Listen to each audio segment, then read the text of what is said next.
Hey guys, what's up? So I am back for another album review again. 2 in a row this time. Look at me go. Look at me pulling through. If you guys don't know, I'm going to be reviewing Paramore's 5th studio album, their latest one, After Laughter. And this is probably one of my most anticipated albums. I was really, after the self-titled, eagerly waiting to see what they were going to do with their sound. Paramore has had kind of an up and down history, and I've been following the band for quite some time now. They've been one of my favorite bands. I've talked about them on this channel a lot.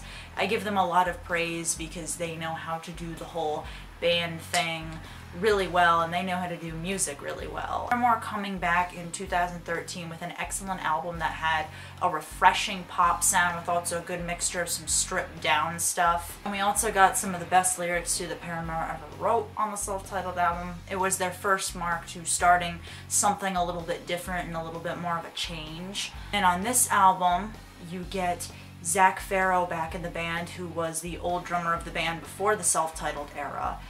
And he's back on drums, and that was probably one of the best things that I ever got to hear, was him joining the group again, just to see what they were going to do together. And apparently they worked really well together on this album, it seems like, and you can kind of just tell. First single off of this album, Hard Times, which is also the opening song on this album. And in this song, you really get a great taste of what After Laughter sounds like. The best way I can describe this song: electrifying 80s tropical vibe. And the guitars on this are so interesting and weird. It almost reminds me of like a Cars or a Smiths song. It just has that influence to it, and I really love it. The dancey beat with the guitar and the bass working perfectly together on this one to create a really alongside with melody that Haley gives off here. It took a while for me to really let this song sink in with me because it was something so different even from the self-titled record. You could still kind of hear some of the influences on this song get into it, and the more I hear it, the more I hear these different influences and really digging the sound. Told You So was the second single off of this album. And out of the 2 singles, this one is probably my favorite. It didn't take too long for me to get into this one right off the bat. I really love the groovy bass line in the beginning, and the simple yet catchy chorus helps make this a really fun, but also giving a clear message too, that people will go out of their way to tell you that you're wrong, and you hate to tell them that they're wrong, but they enjoy, you know, seeing you make mistakes. Probably one of my favorite songs that I also fell in love with right off the bat on this album was Rose Colored Boy. I love the lyrical theme on this one, talking about how it's okay to feel sad and that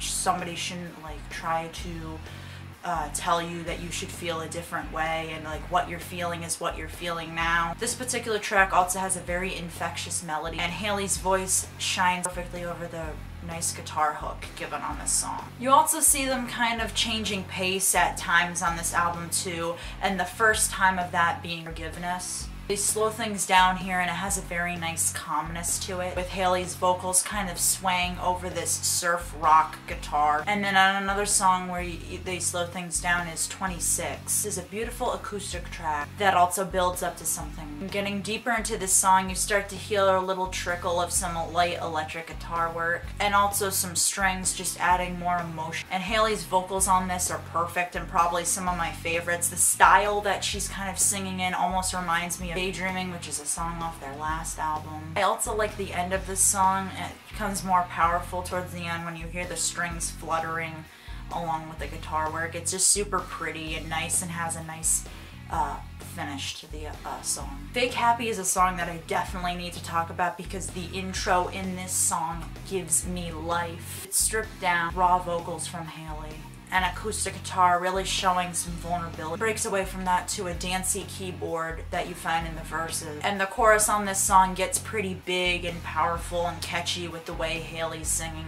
And I also love the lyrical themes here, where they talk about how anybody can pretend to be happy, and it's easy on the outside to show that you're this happy person, but inside you're holding back so much emotion because you're really not feeling this way. This album also features some amazing drum work too by Zach, especially on the song Grudges. He really makes an impact on this song because it goes really well with the dynamic and Haley's vocals. Even though this song's talking about how you shouldn't hold grudges and you should let go, it kind of masks that with the whole fun sound that this has. It's a very playful song, and each time I hear it, I always find it more and more interesting. Definitely one of my favorites on here musically because the drums and guitars just are so well matched up with Hayley's vocals. Another unique song on here is Caught in the Middle, and this song definitely hit home for me too with its relatability, kind of talking about how you're in this moment in life where you're just caught in the middle. You're not really sure what to do, if you should keep going, if you should stay back, move forward.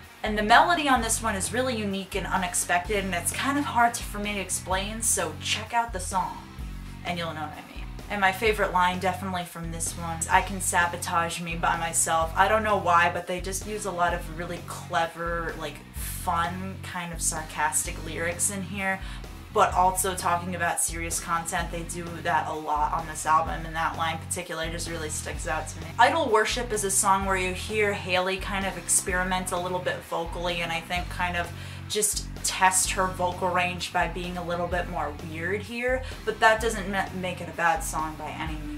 She uses a lot of emotion here, and then there's also backing vocals too that help bring this to a more sing-along catchy tune.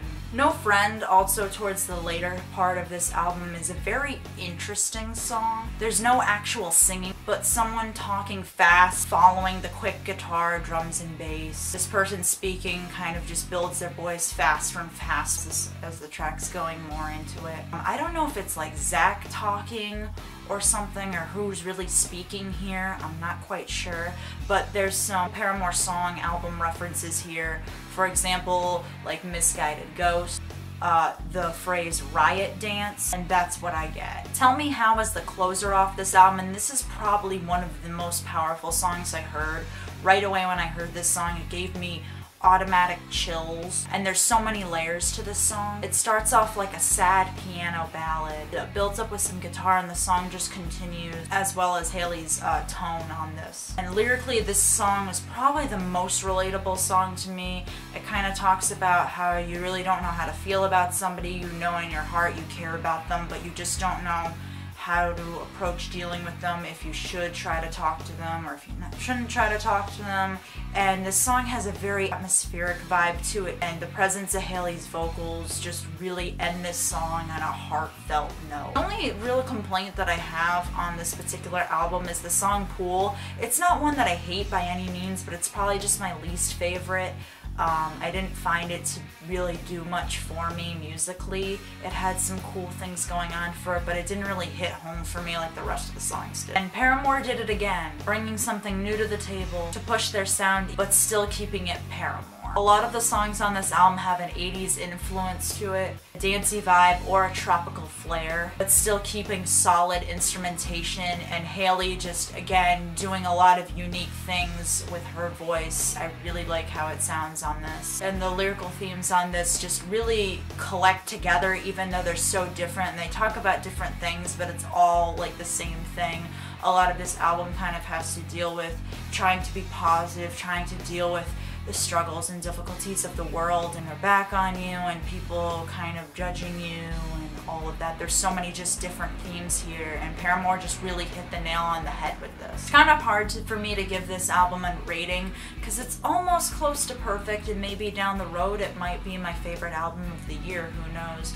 But right now I'm probably going to give this album a 4.5 out of 5. It's still an amazing album. If you guys haven't checked out After Laughter yet, please do. This is why this band is one of my favorite bands, because everybody in it is just so talented.